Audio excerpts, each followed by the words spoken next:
Every Zelda game has what I like to call the water temple effect. This is where you get a Zelda game that has generally really good dungeons, but then they have that one dungeon that is just questionable at best. Ocarina of Time's water dungeon is egregious. Wind Waker's equivalent of the water dungeon was Tower of the Gods, and Twilight Princess's water dungeon... yeah, that one sucks too. Unless you speedrun it, in which case it's pretty fun. Skyward Sword also unfortunately falls victim to this. And if you've played Skyward Sword, you of course know that the water temple equivalent of Skyward Sword is Ancient Skyview Temple.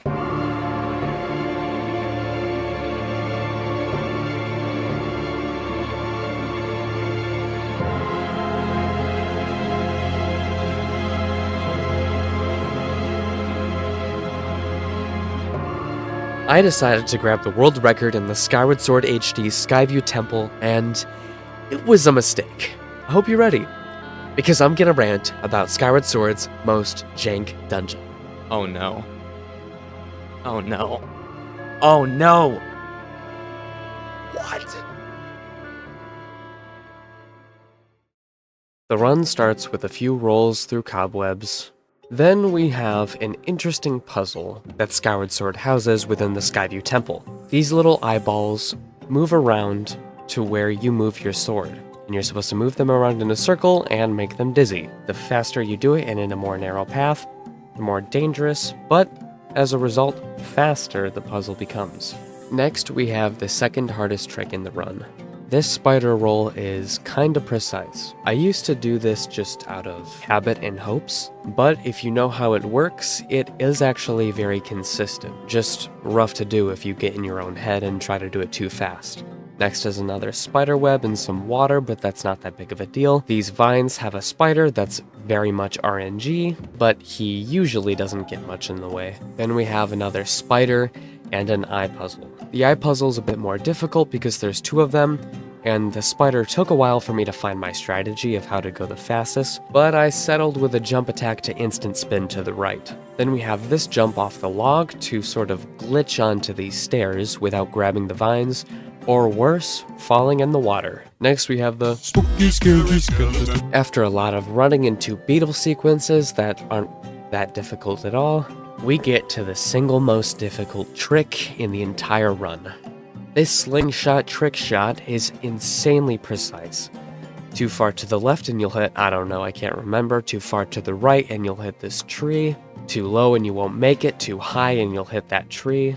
It has to be almost perfect. Next we do some more running and fight Fluffy.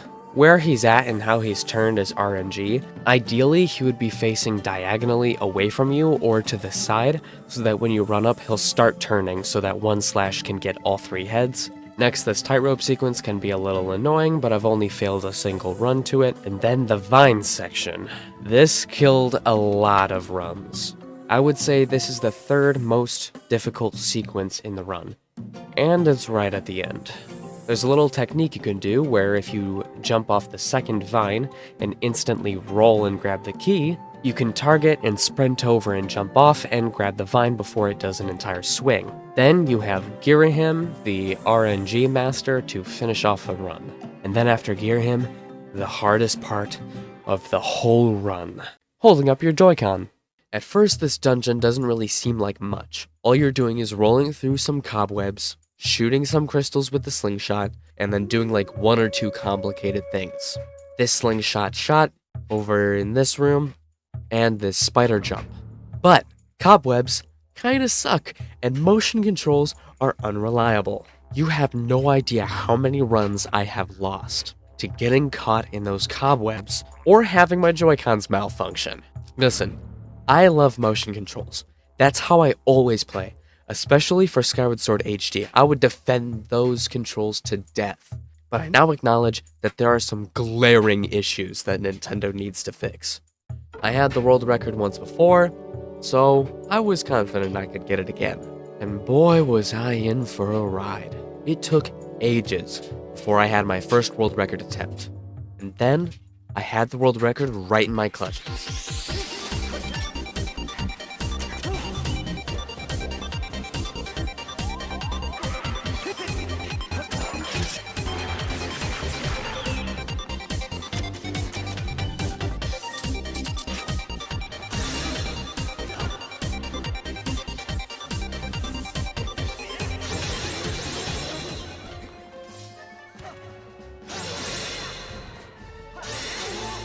my gosh, was that it? And then, you wouldn't believe this sight. Dude, my heart. I can't tell. I was ahead of the world record, got out the door. I literally have the world record. All I need to do is shake the Joy-Con and aim it up for a Skyward Strike. That's it. So naturally, when my Joy-Cons malfunctioned and I missed the Skyward Strike and thus the world record by 0.5 seconds, I think you can imagine that my mental state was unsteady That did not just happen. for a little while. Also, you can tell right now I'm sick. I like to think that this dungeon made me sick. Like, it just sucked so bad that I just got sick from it. I've never had a cough this bad in my life. Like, so yeah, I lost the world record in a way you didn't even know was possible. But now that you do, and now that I do, I'm sure you can expect that I'd be pretty paranoid about that section for the rest of my life. And from this moment forth, my Joy-Cons really started to act up. I thought I had just gotten to the bottom of how to do those dumb eye puzzles, shaking the Joy-Con faster and in a more narrow path, except that now my Joy-Cons didn't want to aim properly. Of course, these were the Tears of the Kingdom OLED Joy-Cons that I'd been using for a little while now, so it's natural that there would be some, wear and tear, a little bit of mistakes going on, a little bit of Joy-Con drift. The worst sickness is a stuffy nose that's so bad it clogs your nostril and gives you a raw nose. It's not relevant to the video at all, I just wanted to blab on about it. Speaking of blabbing on, remember that time I lost the world record to a Skyward Strike? Anyways, back to the malfunctioning Joy-Cons. So there was a pair of Joy-Cons that I had never used before, so I decided to use those. And they worked great, for like a day. They started malfunctioning too. Have you ever had a Joy-Con vibrate a lot, all weird in your hand, and then suddenly just turns off? No? Well, I did. On a world record pace speedrun. That's 2 now. It was about this time that I was starting to get very, very angry, because I had already had the world record twice, and I lost them to Joy-Cons. Not to mention all the other runs that died at some point because of the dumb cobwebs, but I was learning. I was getting better. I had the speedrun world record twice. I knew I could get it again. When you're about 20 hours and 400 resets into a speedrun, you start to get a little bit better. Oh my gosh, my nose. So, that's exactly how it went. World record pace, or at least just 1 or 2 seconds behind. And my gear him was kinda special. So I knew that as long as I had good RNG... Oh yeah. This game hates me. You've heard me complain about the whole dungeon like 5 times at this point, so allow me to explain why I said my gear him is special. I use a strategy that I've seen no one use. They just don't want to use it. I find it easy, maybe they find it uncomfortable, maybe they don't know it exists. So I'm about to give all my competitors a gun and reveal my secret. First of all, spin attack canceling. This is something that I've seen a few people use. You basically shake the right Joy-Con in one direction and mid-slash shake the other Joy-Con to do a spin attack. You'll start your spin immediately after doing your slash. So for gear him, when there are about 5 slash spin attacks, you know I do it with spin attack canceling to go faster than normal, but that's not it, because normally you have the gyro aiming at your console, so that when you turn the Joy-Con to the right, you lure gear him's hand over that direction. Then you have to sorta move your hand all the way over to the left, and then do a rightward slash and then a spin attack. That is way too slow, which is exactly why I point in between myself and 8 o'clock and reset the gyro aiming. That way, when I'm in a very comfortable stance to do a right slash, my sword's at the right already. I just need to wait till the frame his hand is still and do a spin attack cancel. Now that would be enough to secure me a world record, but wait, there's more. Thanks to some influence from Flo's Skyview speedrun world record, I realized something. Normally, when I backed gear him into a corner, I would just walk away expecting him to teleport. But in Flo's run, gear him didn't seem to teleport at all. This confused me, but then I realized he was running off to the sides. So I wondered, is this RNG or can you actually get Girahim to stop teleporting? And in this case, it was the latter. Using this strategy, on top of pretty good Girahim RNG, Flo had an almost perfect Girahim Phase 2, though it would be rough to contend. Except, emphasis on the almost. He did have one teleport in the run, one that seemed bound to happen. Right when Phase 2 starts, we do a jump slash and hope that RNG is good enough that Girahim does that attack where he stands still with his sword, and our jump slash will hit him immediately, and that is the start of a great fight. And it also makes him jump back into that corner where he's gonna teleport away. But he doesn't have to teleport away.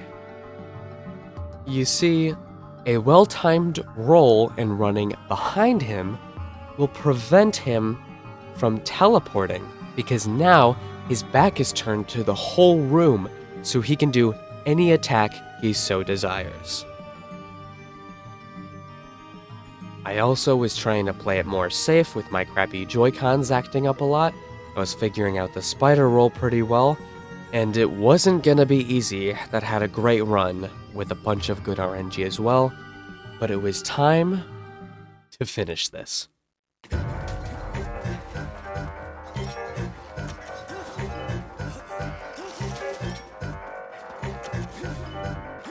Uh-oh. Oh, he moved out of the way. Whoa. Whoa! That was a 246 small key.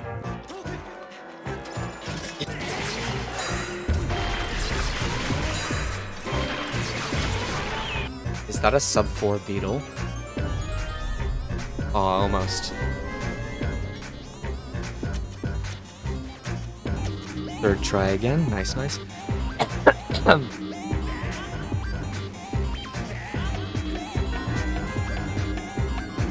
Oh, I thought I lost it. Oh my gosh. Focus, take it easy.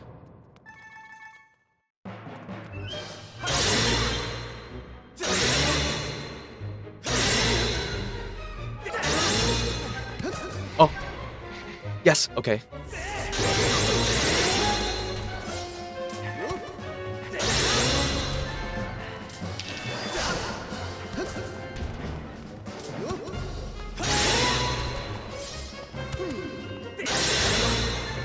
Please.